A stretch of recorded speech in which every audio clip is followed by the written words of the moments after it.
People more and more have been saying that despite keeping themselves housebound, not calling for house helps, meeting neighbors, refraining from meeting anybody really, literally locking themselves in their homes, but they are still contracting the virus. Could one reason for that be that your bathroom sewage pipe is actually faulty? Now, health officials in Hong Kong and China are now suggesting this, indicating that this might be happening especially for those living in apartment complexes. Let's tell you what happened exactly in Hong Kong. In Hong Kong, 2 residents living on 2 different floors on a high-rise apartment got infected.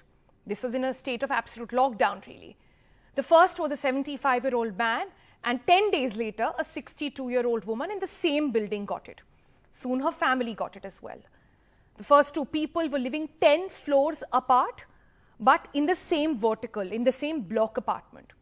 For this reason, the health authorities there conducted an initial investigation and then evacuated all residents living directly above or below any of those blocks and floors, because they felt their toilets and their vent pipes, they were all connected.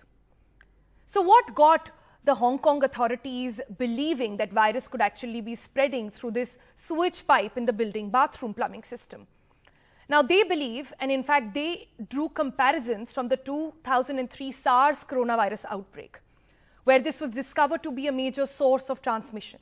In fact, it was also in Hong Kong, where more than 300 infections and 42 deaths occurred after poorly designed plumbing allowed SARS virus to spread throughout the building complex. During the same 2003 SARS crisis, it was found that U-shaped pipes connecting to the floor drains, they were empty of water. And that allowed droplets containing viruses to come down from the pipes to the apartments and to collect in that U-shaped bend. Now, without water to form liquid plug over there. Now, nothing stopped these virus droplets from entering the bathrooms thereafter. Another unconfirmed possibility is also that infected material from the first patient's apartment could have traveled down the pipe and entered the room via one of the broken vents in the second patient's bathroom as well. But taking no risk really, the Hong Kong Health Protection, the Center for Health Protection has now advised people and the public over there to follow some precautions. Precautions like maintain your bathroom sewage pipes by regularly pouring water into your drain outlets, and also put the toilet lid down before flushing. Now, I'm sure you're wondering how exactly are these droplets a source of infection. So for that, let's look into the role of droplets and how they can spread COVID-19.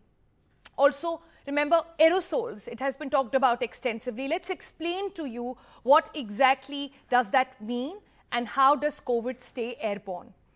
Now, the Center for Disease Control Prevention, that's the CDC, has recently updated a coronavirus guidance and the guidelines. They're now stating that COVID-19 can spread through airborne particles. So before you start panicking about COVID being airborne, understand what exactly airborne transmission means. So coronavirus is still thought to be majorly spreading primarily through respiratory droplets passed from person to person. But you also expel the piece of the virus if you exhale, talk, cough. Those tiny viral pieces called microdroplets can be so small that they're able to float in the air and potentially travel. Some of these microdroplets can travel across an entire room. People can then inhale those minuscule viral particles and get infected. So, with that information, what's important to understand now is how far can these droplets travel and how long can they actually stay in the air. To this study so far suggests that these micro droplets can travel up to 6 feet or so. That's the 6 feet distance which has been advised. However, the risk is greater in indoor environments where there is limited exchange of air, and these micro droplets, technically called aerosols, can stay aloft in the air for a significant period of time. But for how long? Well, that really depends on some factors like air temperature, humidity. Coronavirus can survive for longer in colder and less humid air.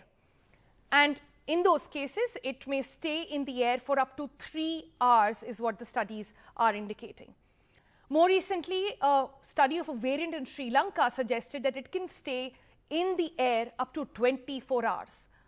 But again, that was mostly indoor spaces and spaces with poor ventilation.